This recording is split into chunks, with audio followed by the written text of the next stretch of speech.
안녕하세요. 미국 유학고수 TV 시청자 여러분들, 유학고수입니다. 자, 오늘도 여자친구 사귀는 법 시리즈 해보도록 하겠습니다. 자, 이거 왜 하는지 아시죠? 자, 바야흐로 한국의 이 한민족의 인구 대감소의 시대에 접어들었습니다. 그래서 한민족이 씨가 마를 위기에 처해 있어요. 정말 심각하게 한국인이라는 민족이 이 지구상에서 사라질 위기에 놓였잖아요. 다들 아시죠? 인구 감소. 그래서 제가 저의 이 동족들의 DNA를 보존하기 위해서 제가 하고 있는 프로젝트입니다. 그래서 유학 가실 때 결혼해서 가시라는 거죠. 그래서 행복하게 결혼 생활 하시라는 거죠. 미국에서 박사 따면 뭐 합니까? 정말로 제가 한 2달쯤 전에 실리콘밸리에서 한 50대 후반의 박사분을 만났어요. 근데 미국의 최고 명문대에서 박사를 한 거예요. 50대 후반이에요. 근데 싱글남입니다. 싱글남인데 결혼을 안 한 게 아니라 못 한 거예요. 이분은. 그래서 결혼하기 위해서 몸부림을 쳤답니다. 50대 후반까지 결혼하기 위해 정말 필사적으로 몸부림을 쳤는데, 자, 미국 최고의 명문대 박사를 나오고 미국 최고의 실리콘밸리의 대기업에 다녀도 결혼을 못 할 수가 있다는 거예요. 결혼이란 거는 그래서 다 때가 있는 거예요. 결혼하기에 가장 그 결혼 적령기는 언제냐면, 여러분들이 그 미국 유학을 생각하는 딱 그 나이 있잖아요. 20대 후반에서 30대 초반. 요 딱 결혼의 황금기예요. 요때 무슨 생각을 많이 하냐면, 나는 뭐 여자 많으니까 좀 늦게 하지 하는데, 요 황금기를 놓치면 그 다음부터 결혼하기가 진짜 힘들어져요. 그래서 여러분들이 대학원 유학을 생각하는 이 시기 있잖아요. 20대 후반에 30대 초반, 이 황금기를 놓쳐버리고 그냥 나는 미국 박사 할 거야 하면은 어떻게 되냐면, 미국의 대학원 오게 되면 박사 과정 동안 석사 과정 동안 너무 바빠가지고, 공부하느라 바빠가지고 여자친구 만들 시간이 없어요. 그래서 박사학위 마치면 이제 봐야 되는데, 박사 마치잖아요? 그때는 이 노땅이에요. 심각한 노땅이어가지고, 이 노땅이면 결혼이 안 돼요. 그때는 내가 돈이 많고 뭐 사회적인 지위가 있어도 결혼이 힘들어요. 특히 근데 박사 마친다고 해서 바로 멋진 잡이 기다리고 있는 게 아니에요. 박사 마치면은 이 사회 경험이 없기 때문에 처음엔 좀 맨땅에 헤딩해야 됩니다. 특히 교수하고 싶은 사람은 포닥을 또 한 3년 해야 됩니다. 근데 이 포닥이 이게 되게 안타까운 게, 교수 되려고 포닥하다가 3년 4년 정도 하면은 이제 보통 교수가 되는데, 다 교수가 되는 게 아니에요. 이 포닥을 정말로 거짓말 안 하고 포닥을 10년째 하는 사람도 있어요. 교수가 되는데, 교수를 하려고 계속 도전을 하는데 계속 임용에 떨어지고 가지고 포닥만 10년 하는 그런 박사 선배들 많이 봤어요. 한인 박사들, 유학생들 말하는 거예요. 아시겠죠? 자, 그런데 그래서 그런 거고, 근데 이제 박사 마치고 취업하는 사람들도 박사 간 마치면 이제 취업 준비하느라고 정신이 없어서 연애할 시간 없습니다. 그런 다음에 회사 들어가잖아요. 그러면 또 적응해야 돼요. 아시겠죠? 모든 회사는 들어가서 처음에 적응해야 됩니다. 연애할 시간 없어요. 그렇기 때문에 연애의 가장 황금기는 20대 후반에서 30대 초반이에요. 여러분들이 미국 대학원 유학 가려고 생각하는 딱 그 타이밍입니다. 그때 연애 결혼을 하셔야 돼요. 이 윈도우를 놓친다. 그럼 어떻게 되냐면, 제가 그 몇 달 전에 봤던 그 사람처럼 되는 거예요. 미국의 최고 명문대 박사를 마치고 실리콘밸리 최고 대기업을 다녀도 결혼을 하고 싶어도 못하는 조건이 돼버립니다. 그래서 이분은 너무 안타까워요. 몸부림을 치는데 여자가 안 생기는 거예요. 50대 후반에. 그래서 혼자 싱글로 굉장히 외롭게 사시는 분이 있어요. 그렇게 됩니다. 그렇기 때문에 여러분들은 유학 가시기 전에 꼭 결혼해서 이 와이프 손잡고 함께 유학을 가면 가장 아름다운 스토리가 됩니다. 아시겠죠? 인생 그렇게 같이 이제 유학 갈 동반자를 찾는 게 좋습니다. 뭐 같이 유학 가면 좋겠죠. 같이 유학 가는 사이에 만나면 되는데, 그건 또 힘들어요. 또 그게 또 잘 안 돼, 인간이라는 게. 아시겠죠? 왜냐면 인간이 원래 그래요. 공대의 남자들이 같은 공대 여자 또 안 좋아하고, 같은 또 박사 유학생들이 또 같은 박사 과정 하는 여학생들 또 안 좋아합니다. 그래서 공대 이런 애들이 또 보면은 또 미대나 음대 나온 애들 또 좋아해. 그리고 박사들이 또 보면은 보잖아요. 박사들을 보면은 공부 많이 하는 사람이잖아요. 또 와이프들 보면은 대부분 더 좀 소위 말하는 가방끈이 짧고 좀 노는 여자들 있잖아. 좀 예쁘고 요런 애들이 또 요런 애들이랑 또 사겨. 같이 공부 잘하는 그 모범생 같은 커플이 잘 탄생하지 않는다는 거죠. 인간은 원래 그렇습니다. 자기랑 다른 것이 있는 사람에게 끌리죠. 우리 인생이랑 그래요. 딜레마가 있습니다. 아시겠죠? 그래서 어쨌든 유학 가기 전에 꼭 결혼을 해서 유학 가시길 바라고요. 그래서 제가 여자친구 만들기 시리즈를 이렇게 유학 가는 이 뭐 연구필 어떻게 만들까, 뭐 유학 가려면 뭐 준비해야 될까, 요런 얘기 하다가 간간히 자꾸 여자친구 얘기를 하는 거 굉장히 중요하기 때문에. 여자친구 없이 유학 가면 남은 인생 혼자 살아야 될 가능성이 굉장히 높아요. 특히 박사 같은 거 하면은 결혼 안 하고 박사를 간다 그러면 결혼을 못 하게 될 가능성이 매우 높아요. 아시겠죠? 제가 이 얘기 하다가 맨날 악플 달리는 거, 왜냐면 팩트인데, 팩트를 얘기하면은 사람들이 듣기 싫어해요. 사람들은 아침 드라마의 작가길 원해. 내가 항상 아침 드라마의 작가길 원해요. 사람들은. 그래서 뭔가 막 내가 지금 결혼이 안 되고 있지만 미국에 넘어가면 뭔가 캠퍼스에서 아름다운 사랑이 막 시작될 것 같은, 하여튼 그 K-드라마, 그놈의 K-드라마를 너무 많이 봐서 그래. 그래서 막 캠퍼스에서 우연히 막 시험 끝나고 도서관에서 나오는데 막 이렇게 그 계단에서 이렇게 책을 딱 떨어뜨렸는데 어머 했는데 어떤 여자분이 그 넘어질 뻔한 걸 딱 잡아주면서 이제 뭐 사랑이 시작되고 막 이런 클리셰 있잖아. K-드라마 클리셰. 너무 많이 봐서 그래요, 여러분들이. 아시겠죠? 현실은 결혼 안 해서 미국 대학원 유학 가면은 남은 인생을 결혼 못 하게 될 가능성이 굉장히 높아요. 굉장히 높아요. 그나마 좀 가능성 있는 건 이제 박사 마치고, 그러니까 박사 마칠 때까지는 거의 여자를 못 사귀어요. 박사 마치고 이제 뭐 교수 좀 돼서 나이 좀 들어서 뭐 중매로 선 봐가지고 어떻게 될 가능성이 조금 있긴 한데 그마저도 희박해요. 왜냐면 이 박사 마치고 나이 들면은 이게 너무 나이 많이 들어요. 중년 되는 거, 금방 중년 되기 때문에 중년하고 이게 막 잘 안 사귀고 싶어져. 안 사귀고 싶어진단 말이에요. 아시겠죠? 자, 그렇기 때문에 제가 이 시리즈를 하는 겁니다. 자, 그래서 여자친구 사귀기. 자, 근데 오늘 사진이 굉장히 중요합니다. 보면은 이제 와이프와 엄마. 자, 이 두 가지 선택에서 여러분들한테 꼭 해드릴 얘기가 있어요. 자, 우리 엄마들이 아들한테 굉장히 자주 하는 질문 있죠. 뭐 엄마랑 너 여자친구랑 물에 빠지면 누가 구해줄 거야? 누구 먼저 구해줄 거야? 이거 이런 얘기 많이 하잖아요. 그렇죠? 그런데 사실 여자친구도 이 얘기를 많이 합니다. 굉장히 잘해요. 너네 엄마랑 나랑 물에 빠지면 누굴 먼저 구해줄 거야 라고 하죠. 근데 인생이란 거는 진짜 찰나예요. 제가 예전에 정말로 어렸을 때 친구랑 놀다가 급류에 휘말린 적이 있어요. 친구랑 그 비가 굉장히 많이 오고 나서 물놀이를 갔어요. 사실 가면 안 되는데 물놀이를 너무 하고 싶어가지고 친구랑 강가에 물놀이를 간 거예요. 물살이 되게 센데 물놀이 하고 싶은 거야. 그래서 했단 말이에요. 그런데 좀 가다 보니까 물살이 되게 세지는 거야. 그래서 안 되겠다 싶어가지고 제가 친구한테 소리쳤어요. 야, 이제 나가자. 더 이상 안 돼.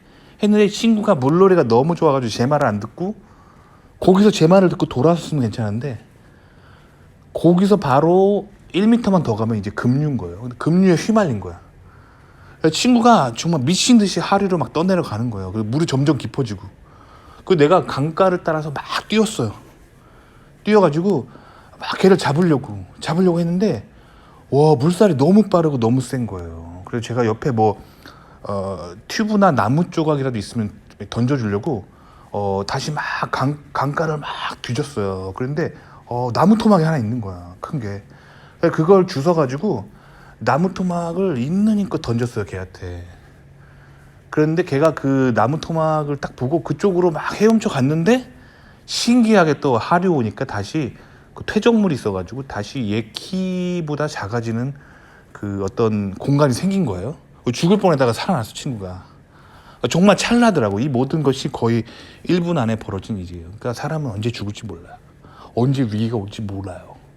그래서 정말로 그런 일이 있을 수 이런 일 없으면 좋겠지만 와이프와 아내 둘 중 하나를 선택해야 되는 그런 가슴 아픈 순간이 올 수 있습니다. 올 수 있어요. 근데 유교적인 가정에서 교육을 받은 사람들은 이 와이프와 엄마 중에 누굴 구해야 돼요? 딱 선택은 딱 한 번이야. 누굴 구해야 된다라고 이렇게 교육을 받나요? 그놈의 효도죠, 효도. 그래서 이 엄마를 구해야 된다라고 이렇게 유교적인 사상은 가리키죠. 부모는 한 분이시나 처는 또 구할 수 있다. 뭐 이런 사상을 가지고 있잖아요, 유교 사상이. 그래서 엄마가 먼저죠. 그런데 사실 그거는 비진리입니다. 비진리예요. 성경은 뭐라고 하는지, 진리의 말씀인 하나님의 말씀인 성경은 뭐라고 하는지 보면은 성경은 아내를 먼저 생각하라고 성경은 말합니다. 자, 성경은 우선순위가 엄마가 아니라 아내예요. 인간이 성인이 돼서 성인이 된다. 인간은 어렸을 때 부모 밑에서 자라는 존재이긴 맞아요. 아이일 때는 부모가 필요하죠. 근데 인간이 성인이 되면 부모로부터 독립해서 자신의 본토와 친척과 아버지의 집을 떠나서 독립된 인간이 되라라고 성경은 말합니다. 그래서 유교가 굉장히 비질린 거예요. 유교 사상 보면요. 뭐 요즘은 안 그러는데 제가 어렸을 때만 해도 어떤 사상이 있었냐면 그 남자들이 결혼하면은 부모님을 모시고 함께 살고 와이프는 그 남자의 부모님을 모시고 살아야 되는 그런 게 있었어요. 그때까지. 요새는 좀 이제 그런 게 붕괴돼가고 있죠. 핵가족화되면서 이제 그런 게 좀 붕괴돼가고 있죠. 근데 그런 게 남아 있었어요. 제가 어렸을 때까지만 해도. 근데 아직도 그게 좀 남아 있어가지고 이 고부간의 갈등이 생긴 근본 원인이 뭐냐면 유교에서 오는 그 사상이에요. 그래서 엄마랑 와이프 중에 엄마를 먼저 챙기라고 하는 유교적인 가르침 때문에 한국 사회가 항상 문제가 많은 거예요. 자, 성경은 본토 친척 아버지의 집을 성인이 되면 떠나라고 말합니다. 그래서 결혼해서 가정을 이루고 독립된 가정을 이루라고 하는 거죠. 독립된 가정을 이룰 경우에 이제 모든 거의 우선순위는 엄마나 아빠보다 본인이 결혼해서 만든 가정이에요. 그래서 본인의 아내와 본인의 아이를 우선순위로 해야 된다는 거죠. 그렇다고 결혼하고 나서 부모님을 모른 척하라는 얘기는 아니에요. 그런 얘기가 아니라 우선순위가 현재 나의 아내가 돼야 된다는 거죠. 현재 나의 자식이 돼야 된다는 거죠. 실제로 제가 정말 겪었던 일이에요.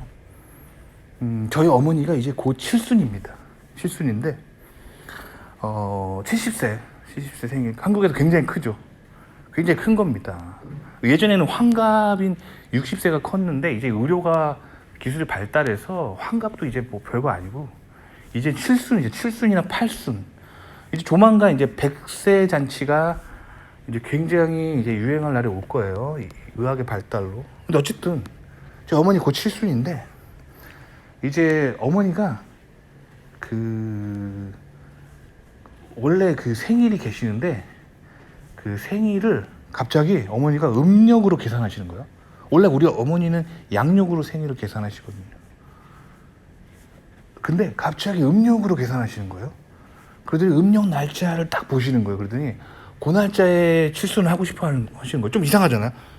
우리 집은 어렸을 때 어머니가 양력으로 그 생일을 세셨는데 갑자기 음력으로 계산하시는 거예요. 그래서 왜 그러냐고 물어봤더니 음력으로 계산하면 그 날에 딱 꽃피고 날씨도 좋고 너무 멋진 화창한 날이어서 딱 그 날에 하고 싶으신 거야. 딱 그 시즌이. 그래가지고 이렇게 합리화를 하신 거야. 양력 생일을 음력으로 컨버전 해가지고 날짜를 딱 만드신 거야. 그죠? 근데 앞불사 딱 정확하게 딱 그 주에 와이프도 딱 그 생각하고 있는데 와이프도 딱 그 주에 꽃피고 너무 멋진 그런 날인 거예요. 그래서 그 와이프가 그 날에 딱 여행을 가자고 딱 하는 거예요. 그 두 가지가 딱 부딪히는 거예요. 와이프가 여행을 가자고 하는 그 타이밍과 엄마가 칠순을 세자고 하는 타이밍이 딱 겹치는 거예요. 근데 사실 평소 어머니 생일 같으면 그냥 다른 날 합시다 할 수 있는데 이게 좀 임팩트가 크잖아. 칠순 임팩트 크잖아요.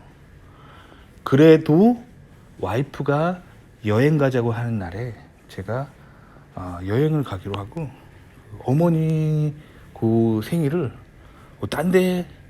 다른 날 하시자고 했어요. 그게 원래대로 양력으로 하시죠. 원래대로 양력으로 하세요. 냉정하게 이렇게 말할 수밖에 없습니다.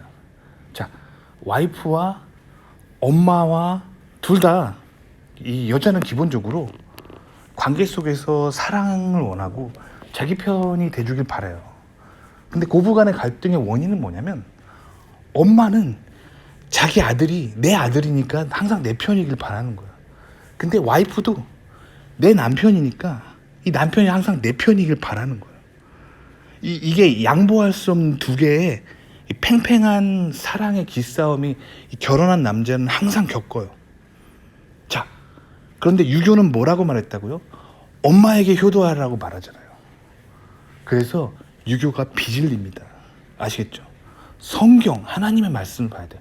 하나님의 말씀은 결혼을 했으면 아내에게 먼저 해야 되는 거예요. 아내에게. 근데 결혼하지 않은 남자라면은 이제 엄마를 더 생각해 주는 게 맞겠죠. 그리고 이제 뭐 결혼 단계에 들어가는 여자친구라면은 이제 슬슬 어머니로부터 이제 독립할 준비를 남자는 해야 됩니다. 그리고 결혼을 하게 되면은 그 순간 내 가정이 먼저예요. 그게 성경의 가르침입니다. 결혼했으면 그 부모로부터 이제 독립된 가정을 만들고 결혼해서 내가 만든 가정이 이게 가정인 거예요. 이게 성경의 가르침입니다. 아시겠죠? 그러니까 이 한국의 전통 유교 문화에서 온 그 아내와 그 어머니의 관계, 이 시월드의 세계가 한국 시월드의 세계가 그렇게 고통이 많고 그렇게 마음 아프고 슬픔이 많은 이유가 뭐냐면 유교가 비진리라는 증거예요. 그게. 그러니까 결혼했으면 아내를 선택해야 되는데 엄마를 선택하게 되니까 거기서 모든 슬픔과 아픔이 오는 거예요. 남자는 결혼했으면 아내 먼저예요. 그럼 우리 엄마는 누가 챙길까?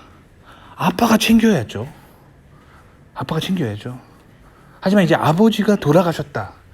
이제 그런 분들은 이제 조금 어머니를 조금 잘 챙겨드려야겠지만 일반적으로 엄마는 아빠가 챙겨주는 게 맞는 거고 내 아내는 내가 챙겨주는 게 맞는 겁니다.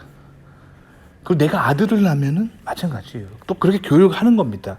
야, 니네 엄마는 내가 챙길 테니까 너는 네 아내를 챙겨. 이렇게 가야 됩니다. 이게 성경적인 질서예요. 아시겠죠? 그래서 여자친구 사귀는 이런 얘기하면서 왜 이렇게 결혼 얘기까지 하냐면 이제 여자친구와의 관계가 깊어지면 이제 결혼을 생각해야 되잖아요. 그러니까 결혼을 준비하는 단계에서 남자는 이제 어머니로부터 독립할 준비를 하셔야 됩니다. 마마보이가 되면 안 돼요. 마마보이는 굉장히 비진리입니다. 성경적 질서가 아니에요. 성경은 결혼했으면 본토 친척 아버지의 집을 떠나서 새로운 가정을 만들고 독립된 가정을 만들라라고 그렇게 분명히 가르치고 있습니다. 아시겠죠? 도움이 되셨기 바랍니다.